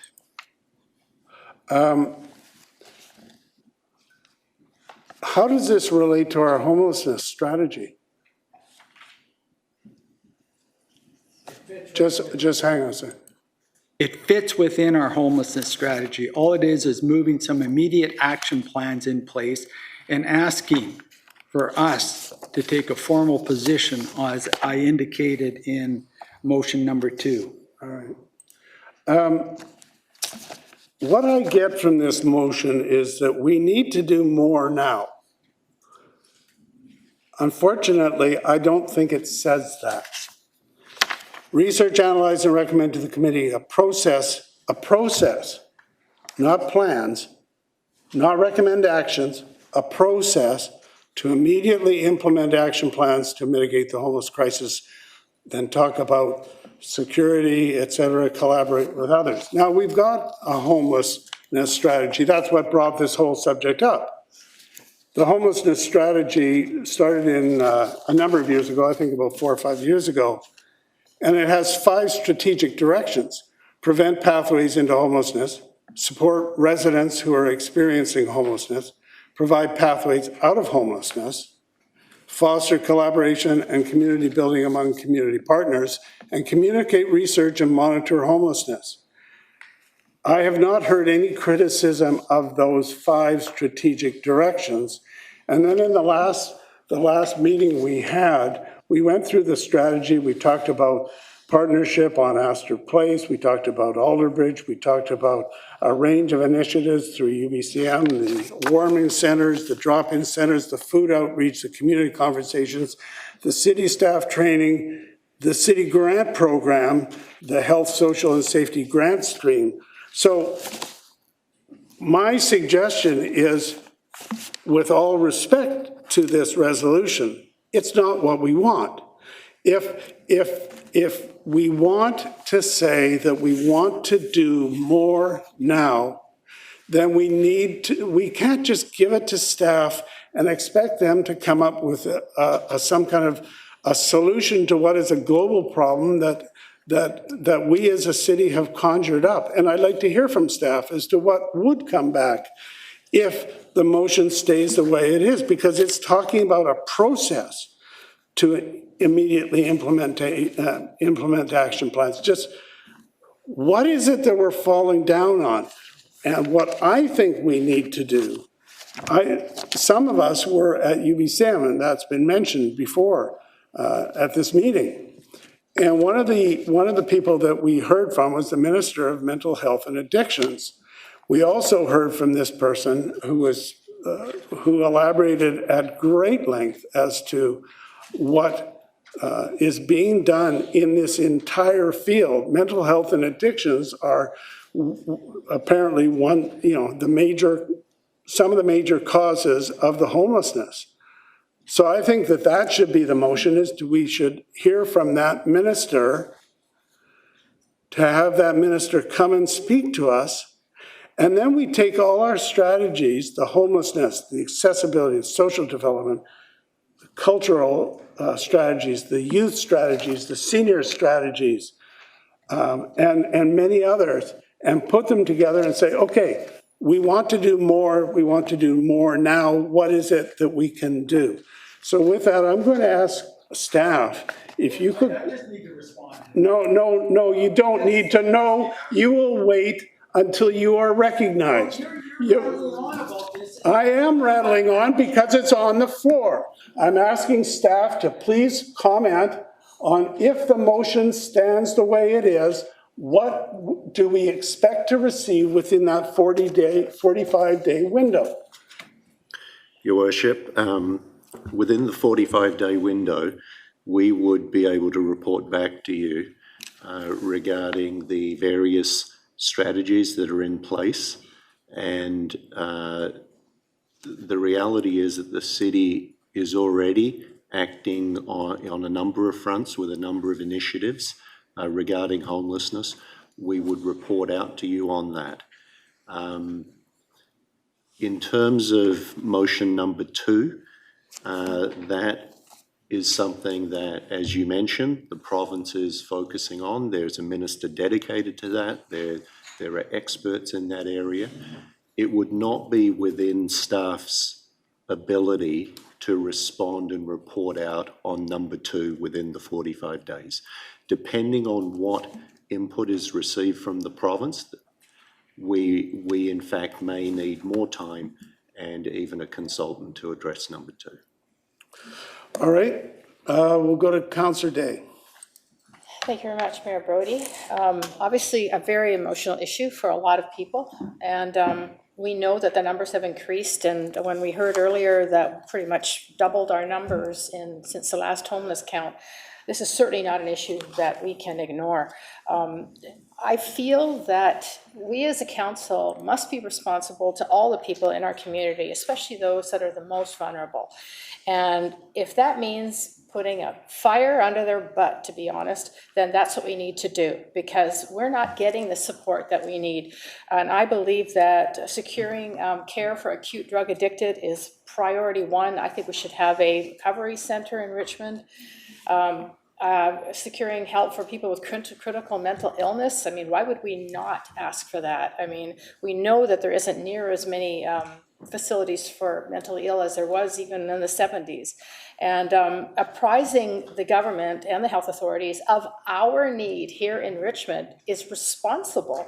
Now, if we want to tweak this motion, I'm perfectly fine with that. But I think we got to absolutely put the pressure on to make sure that the province and the feds are listening to us, because our numbers are going up. When they almost double in such a short period of time, that makes me very, very nervous. And we get letters all the time from people dealing with homeless people in their neighborhood, and they're afraid and they don't know what to do. So taking a proactive stance, I think, is the responsible thing to do. So I will be supporting the motion because I think we don't have any choice.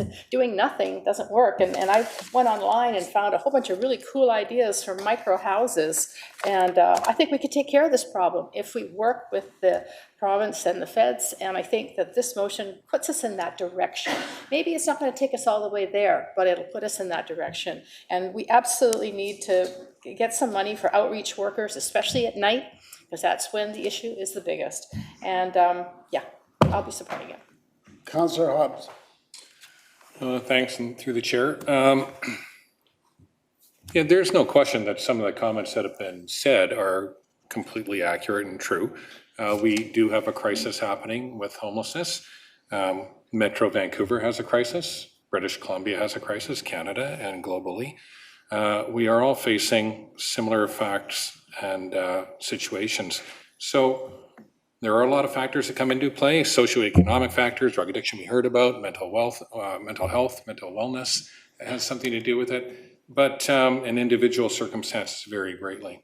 The concern I had when I first read the motion actually was the breadth of the motion. I wasn't sure what specifically we were being asked to do about it.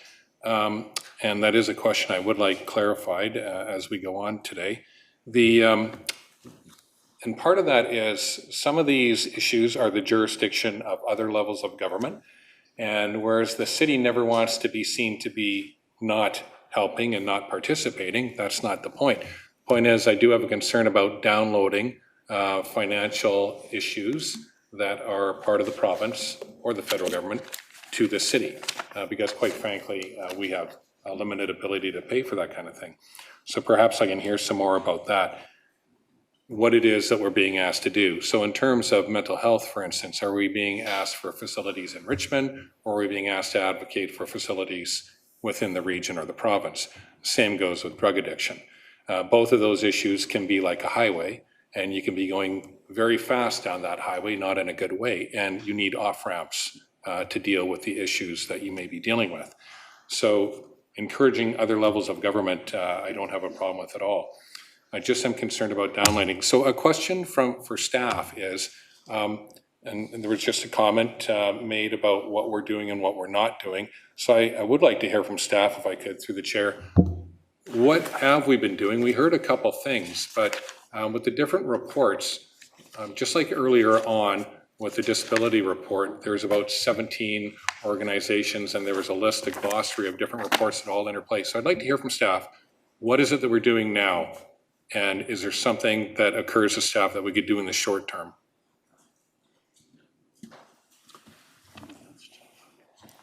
Your Worship, in addition to initiatives like expansion of the shelter to avoid homeless issues, the construction of supportive housing projects which have been completed and opened, the planning and working with senior government on additional projects to provide supportive housing. We have provided, through the pandemic, the city supported and together with the province funded the Emergency Response Centre through the pandemic period. We have provided and run a drop-in centre in Brighouse Park. We have also expanded warming centres within Richmond. So there are quite a few actions and initiatives that have been undertaken. In terms of people that are homeless, through our bylaw area, our fire department, our RCMP, we have a considerable outreach program where we make contact with people that are experiencing homelessness. We try to connect them with services that are available at other levels of government, the health authority, the provincial government. So we can certainly provide you with a comprehensive document that outlines all of the existing actions and initiatives, but there is a pretty robust outreach program in addition to actions to provide supportive housing and shelters to avoid homelessness in the first place. Okay, through the chair, I'll wrap up real quick. It was mentioned about having the minister come. I was at UBCM as well and sat through a few meetings on this issue. The scope of it is daunting, to say the least. I don't think we want to be accused of doing too little. I am cautious about taking on too much and downloading onto the taxpayers of Richmond, but beyond our ability. But for instance, one thing that would be interesting to know about would be the ability to obtain sustainable funding from the province to do very concrete things. For instance, outreach workers were already mentioned. And so I'd be interested in hearing more about some of the practical, doable, ethical, affordable, legal kind of things that we could do within the city if we were provided with funding to do it. And it has to be sustainable funding, not one-time funding. And I'll end it at that for now. Councillor McNulty. Yeah, thank you, Worship. Obviously a very difficult and complex and yet an emotional issue that we have to deal with. I appreciate the comments that are put on the floor. I have no problem. I think, Your Worship, we need to ask the minister to come and address us, to give us the information of what is happening in the province. But more importantly, what we've got on the table, and at the end of this discussion, I'd like to know really what we have. I think it's important for us to look at whatever you can say, well, we're looking at housing and et cetera, but when we're voting against suites and what have you, and various housing issues, we don't get housing and we get people turned off in building housing, and it's unfortunate that we need to change our attitude on that. But my question is what we can deal with and what we have ourselves, Your Worship. It was mentioned, well, let's see what the other levels of government are doing. You know, they've been listening for years, but you know what? They've never heard us. They don't hear us, okay, no matter what. And there was an announcement today. They really didn't solve the issue and what have you. I guess my concern, Your Worship, here is there are some very complex issues in this and need to do it. We need to listen to the people that have these issues. We're not experts around this table. We think we are, but we're not. And we need to find out exactly what we can do to help them individually and collectively. We don't know that. It was mentioned earlier, action. I believe we need to commit to do something. To do nothing is basically what's happened. Yeah, we got a report, and no disrespect to staff, and don't take this wrong, staff. We don't have trained staff at City Hall to deal with these issues. There are trained people out there. They need to be employed, whoever they are, and they need to deal with it. If it's a resource and whatever, it's like what we did with Fox 80. We have a nurse in there and an RCMP officer. We have another one for the youth now. We did something. It's not great, it's not perfect, we did something. And you can't fault us for it. And Vancouver's now doing it. It's like having liaison police officers in the school that I started back in 1970. Finally came back to it after their problem. We need a commitment from this council to action, Your Worship. That's the message I think we have to put out. We need to work together to say, yeah, we've got, and I'll just say $100,000. This is what we can do with it. That's all we can do with it, but let's do something with it. Let's not put it on the shelf, et cetera. So I think in many cases, we've got to look at services. They'll never be enough. There aren't enough now. It doesn't matter where it is, the situation you look in Richmond, whether you look here or you look on the streets of Los Angeles. The governor was on CNN last night, same thing, the streets of Vancouver, whatever. But I think we've got to take the people that are and support the areas, even they're not in our jurisdiction, support them that can handle each of the three. At least I see three areas that Councillor Heed brought up. But I still think we need to sit down and find out what the province had and what they're prepared to do. And then we augment with that so that we can have a call to action and invest in trained people, have a bread line, whatever it is that has to be done. And unless we do that, it's not going to happen overnight. But that's the kind of report I would want back. But that doesn't say it here. I think we need a number 5 that we need a call to action that we're going to do something, et cetera, when this comes back. And we want action items. To recommend, research, analyze, that's been done. I'm sorry, but it's been done. There are papers written on it by scholars all the time, but nobody's written the practical paper, and I think that's what we did. A lot of the faith groups are doing a lot of good work out there, and a lot of things are happening, but what are we doing to help them along the way? If we do a little bit, they can go a long way with it to help solve some of the issues. So I will support this in principle if we can put some things with regard to a call to action, but also to get the provincial government involved, our MPs involved, and our MLAs to find out what the heck are you doing and what resources do you have that we can have to get to work on the street with individuals. And I don't mean that, I mean that in a positive manner. Okay, we'll go to Councillor Wolf. Thank you, Your Worship. I'll be brief on this one. I am in support of the motion as it is written now. I think it actually does a great service to bring our homeless strategy actions to the forefront. I really like the last two words, 45 days. It puts a bit more of a timeline on things. So if you look at our homelessness strategy, the strategic direction number 4, there's 3 action items. I'll just make a connection to and a question to staff on each of them. The first one talks about hiring workers, and Mr. Ersick commented a few minutes ago that staff wouldn't be able to respond within 45 days to the number 2. My question, though, is could staff, as they've done in the previous year's budget process, is recommend positions, formal positions, different types that could be considered? Maybe they would be not recommended at the time, but council could look at that list and say, you know what, we do want that now.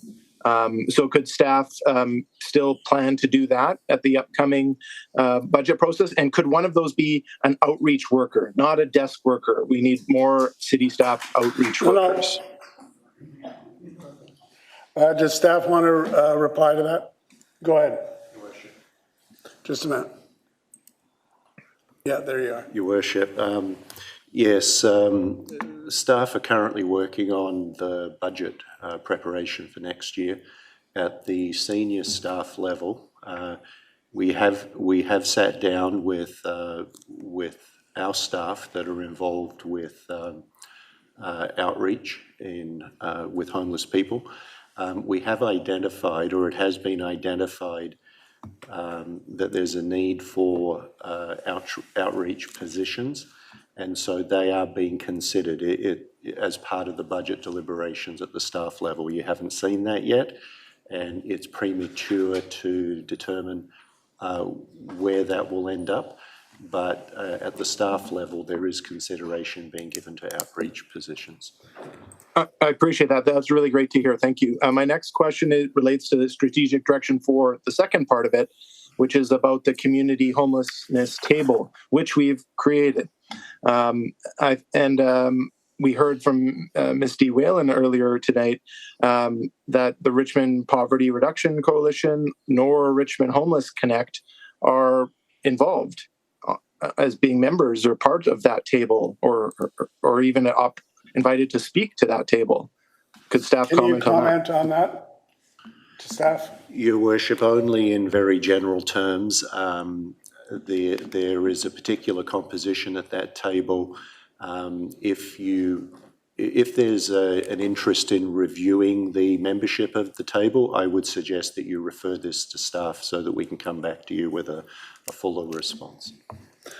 Okay, then I think that I don't need to add the words. I think what Councillor Heed has in front of us here, that process, that I think is part of the process, is we need to make those changes. It even says in strategic direction 4 of our strategy that we are to engage with residents with lived experiences. They're the key stakeholders, and we need to do it when appropriate. Well, I think it's appropriate. And I think by passing this today, within that 45 days, we'll get a response of how we can get that lived experience heard. Thank you. Councillor Heed. Mayor, I'll just reserve my comments to the end. I'll let the other councillors speak. Okay. Councillor Galanders. Thank you, Your Worship. I do think this is very important. I think it highlights what we need right now. The homelessness strategy that we have is great, and as Councillor Heed pointed out, it helps deal with people that are at risk of becoming homeless. We've done a lot of great affordable housing projects and supportive housing projects for people that just need housing. But there's the other issue of people that are currently chronically homeless, and when people are drug addicted, they're not very houseable because there's certain things that go along with addiction that make it very difficult to stay in a residence safely.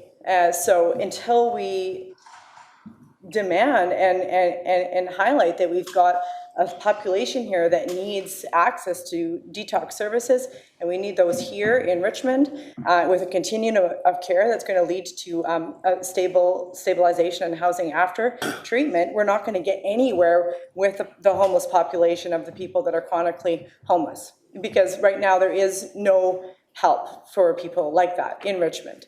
You know, people can call a number, they could get a detox bed in a month in Vancouver, and then they get sent back out to the street after 5 days because there is no continuum of care, or there's some stabilization maybe on the downtown east side, but not in our community here in Richmond. So I would like to hear what the minister has to say. I know, you know, from personal experience helping people, that there are huge gaps in the system that aren't being addressed. So I think the more we press this, the better. That's sort of regarding item 2 on the referral. And, you know, we've heard from what Councillor Wolf was saying. We've heard from, you know, Dee Whalen and the Poverty Reduction Committee about things that are happening on the ground, that people, like the Church on 5, for example, is providing support, and an outreach worker through their own, you know, charitable ways is supporting 70 homeless people in our city that aren't considered supported by our other our homeless strategy, right? So it sounds to me like we're giving money, like a grant to the Salvation Army to do work that they're not actually doing and that this Church on 5 is doing. And we're not working with them at all. So for item 1, that staff research, analyze, and recommend to the committee a process to immediately implement actions, just like what Councillor Wolf was saying, I would consider that is a referral for the staff to review the current grants program, work directly with the Richmond Poverty Reduction Coalition and Homeless Connect, and find out what supports the city can provide and how we could utilize these on-the-ground lived experience. There's people on the ground here that are changing people's lives that we're not using as a city. That's a resource here in our community. They're doing it out of the goodness of their heart. So we could look at, you know, hiring people as outreach for the city that are doing this work. So I think that there's clear direction on that. And so, yeah, I am in support, and I appreciate what Councillor McNulty said as well. And yeah, I think that's it for now for me. Councillor Rao. Yes, I would support this motion in principle and in this direction, and some of the recommendations may not be all. But I want to put it into context. The context is we have a homeless strategy, and it has been making progress in some areas. However, I think it's last week that we got the most recent numbers of homeless people in Richmond. And I think we are one of the, if I can use the word, worst areas in the region that we increase the percentage by 97%. So I think that is really horrifying. And perhaps, you know, you can also draw the reference that perhaps this is showing us that we are not achieving as much as we want. We are not making progress fast enough. And perhaps, you know, we should take a deeper look at what we've been doing so far. Now, we received an update just last month, you know, I think 2 weeks ago, maybe more. And that seems to me a good report. It talks about actions and achievements. However, it also seems like to me that is a bookkeeping update. So it tells us, look, these are the numbers, these are the things that we've done. It's not a report card or some kind of self-assessment. So putting this in context, you know, with a strategy, we've done this much, and the result is telling us that we have more people homeless than 3 years ago. So I think we need to take a deeper look. And I think that's the direction that I want to go into. Perhaps, you know, we need to do something differently. Perhaps we have to do something faster. We might have to do something more creatively, things like that. But I want to ask staff for 2 questions. Number 1, the second point of this motion said that we would ask staff to review and recommend a formal position to be considered, etc. Do we not have some kind of formal recommendation or position on this kind of issues, such as drug addiction, treatment, and mental illness? Do we not have that? It's the secure care. Okay. Secure care for those. Okay, so that's anyway, good. To staff.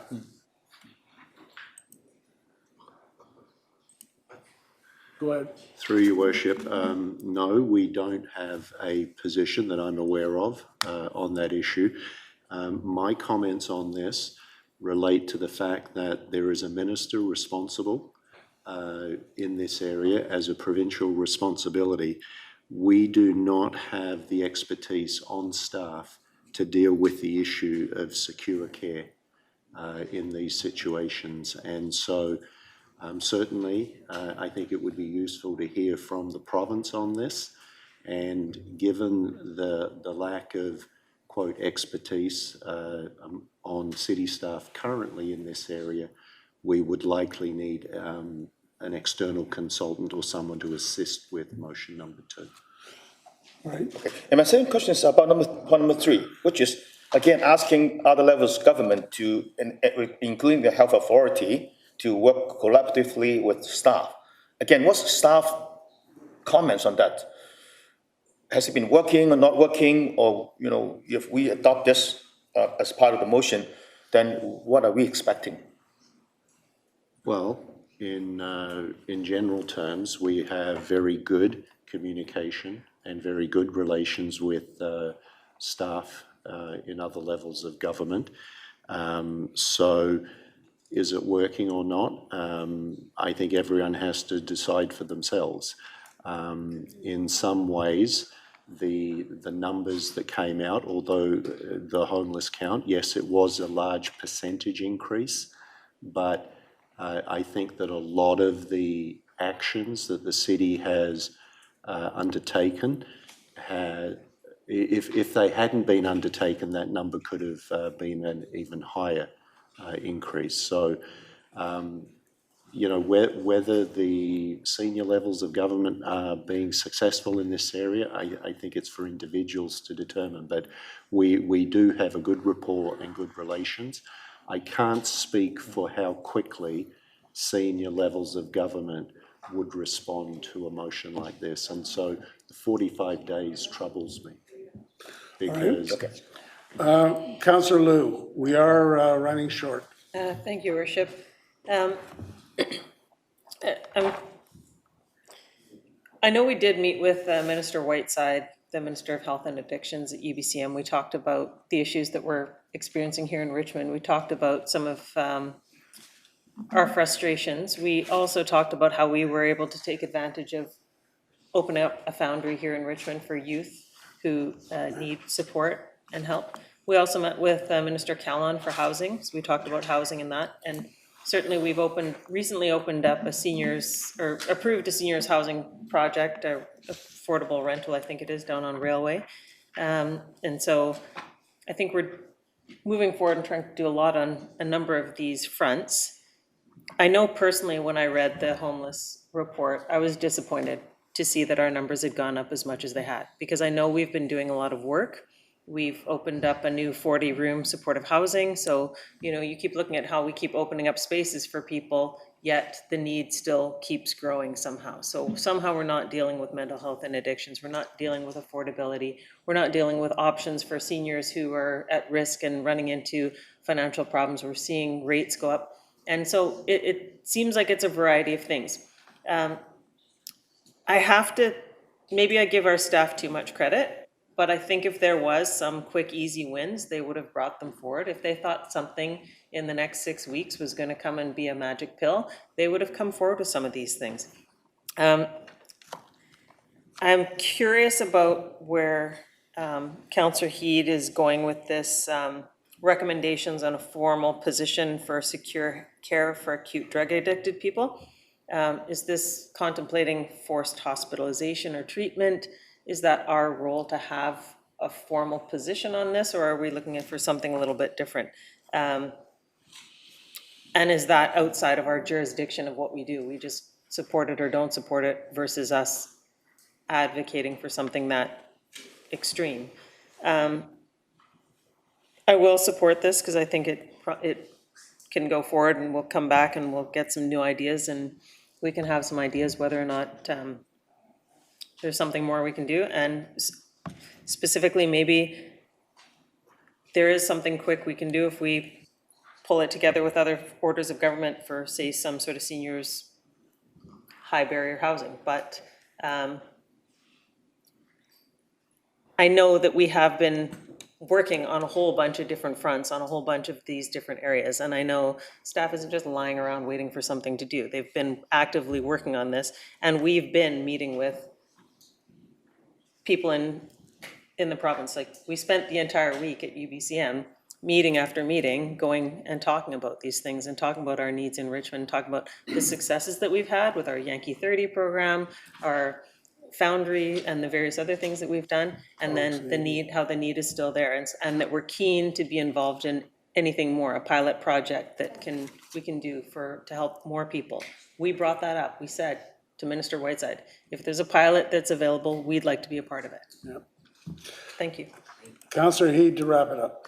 Yes, to wrap it up, and I'm just going to respond to Councillor Liu's question there to begin with. And if you read that particular motion, I'm asking us to take a formal position to either support secure care, but you got to read it as a poly, because it all relates to homeless. It's the acute drug addiction, it's the severely mentally ill people such as severe schizophrenia that are causing havoc in our public spaces at this particular time, and are homeless, because the key is the homeless part here of what we're looking for in Richmond. So we don't have unfortunate incidents such as happened in Burnaby, where the officer lost her life. We don't have what happened in Chinatown with the people being stabbed and something like that. So, I do appreciate the support on that. And you did mention you met with the various ministers, and Mary, you did, put your feelings forward that we should meet with the minister again. I've got the summary of the meetings from UBCM this year. You met with the Honourable Minister of Social Development and Poverty. Now I hear the Mental Health and Addiction, Minister Calon, with respect to this. And, again, meeting, but if there's no action from that meeting, you've got to ask whether it was worth our time. And I'm just not sure what another meeting or bringing both ministers or several ministers here at this particular time would help us with the crisis we're facing right now. 91%. Let's not pat ourselves on the back too much, Mr. Ursig, because 91% increase in our homeless, unsheltered people in Richmond during the measurement period. And if you look at all of Metro Vancouver, we were number 4 in the unsheltered people that we have here. And of course, you've got, per capita, larger ones in other areas. So it's something we have to be very cognizant of. When you look at the Richmond Poverty Coalition, there's a reason why they're a coalition. There's a reason why they come together, and they're an advocate for these people that certainly we should be an advocate for, regardless of what rung of that socioeconomic ladder that you're on. Richmond Food Aid Delivery Program that did support here. Those are all critical issues. Councillor Wolf brings up a really good concern is outreach workers. We're not asking for major infrastructure here in this particular one. We're asking us, as the closest government to the community that experiences this, is that we take some leadership role in trying to deal with the situation that we have in Richmond, and we're elected to serve the people of Richmond. So I'm not into pointing fingers continually at other levels of government. Yes, they do have a role to play in this. I'm not asking for us to solve the world's problem. I'm asking the government to do what they should be doing. We are part of that government. We are a municipal government. There's a provincial government that has a role to play in this. And of course, there's a federal government that has a role to play in this. So I'm not patting ourselves on the back, and I think we've got some really good strategies in place for the long-term approach, but we've got a crisis we have to deal with at this particular time. If we can spend $44,000 on consultants for the accessibility report, I'm sure we can find that scholar that's required here in Richmond to help us along with these particular motions. And that's what I'm asking for. Yes, maybe we don't have the staff, and I don't expect us to have the staff on, but there's a reason why there's scholars and consultants out there that could go ahead and write this report. So Mayor, I'll conclude it at this particular time and take direction from you. All right. I'm not going to get into UBC. It really disappoints me that many of us spent a lot of hours down at UBCM, and you can't distort what UBCM is. You get a 15-minute meeting with a minister. So how responsive can that be? But the fact is, I've heard the Minister of Health and Addictions at UBCM, I heard her at Metro Vancouver when she went on for probably best part of an hour. So as far as I'm concerned, I'm going to propose to add on to an amendment to add on to the motion that in order to determine further steps for local government to take further action to immediately address homelessness, that we invite A, the Minister of Mental Health and Addictions, B, to speak to us, the Minister of Housing, and the Minister of Social Development. And a further amendment that I'm proposing is that to deal with this issue of what groups are at the homeless table, that we ask staff to review the groups that are involved in the homeless table. So that 5 and 6. Yeah, that would be 5 and 6. Second. 5 and 6. Sorry, you're calling the question or you have a question? Oh, yes, absolutely. Councillor Heath. Yes. Yes. To 5 and 6, so 5 and was, 6. 5 and 6. okay. 5 and 6. And to further clarify, because the legislature is in session, I'm not looking for those ministers to come all together. We would have to have them as soon as we can and probably one at a time. But maybe we can get more than one at a time. All right, so on the amendment, I'm not seeing any questions. All those in favor? Any opposed? That is carried. And back on the main motion, all those in favor with that amendment? All those, any opposed? So that is carried. All right, that brings us to the motion, the resolution, sponsorship, City of Wakayama. Councilor McNulty. Yeah, just quickly, Your Worship, this was put forward because of our relationship with the City Council in Wakayama, and this does not perjure any help that they would get from any other groups. It's something that we as a city would do. We are not going to be going back with delegations this year and or possibly next year, and I don't see that the Japanese will be coming here. So you're moving what? So I'm moving the motion to sponsor the dinner and that it be taken from council contingency. Okay, so that's moved and seconded. Anyone want to speak? All those in favor? Anybody opposed? That is carried. Good. We have a motion to adjourn. So moved. We were going to go back into the special council meeting. I don't suppose we need that, do we? We don't need a council meeting to ratify that, do we? No. All right, so then I'm going to call to order the closed council meeting. May I have a motion on closure compliance and the agenda? All those in favor, opposed, carried. So we'll just wait till the room clears.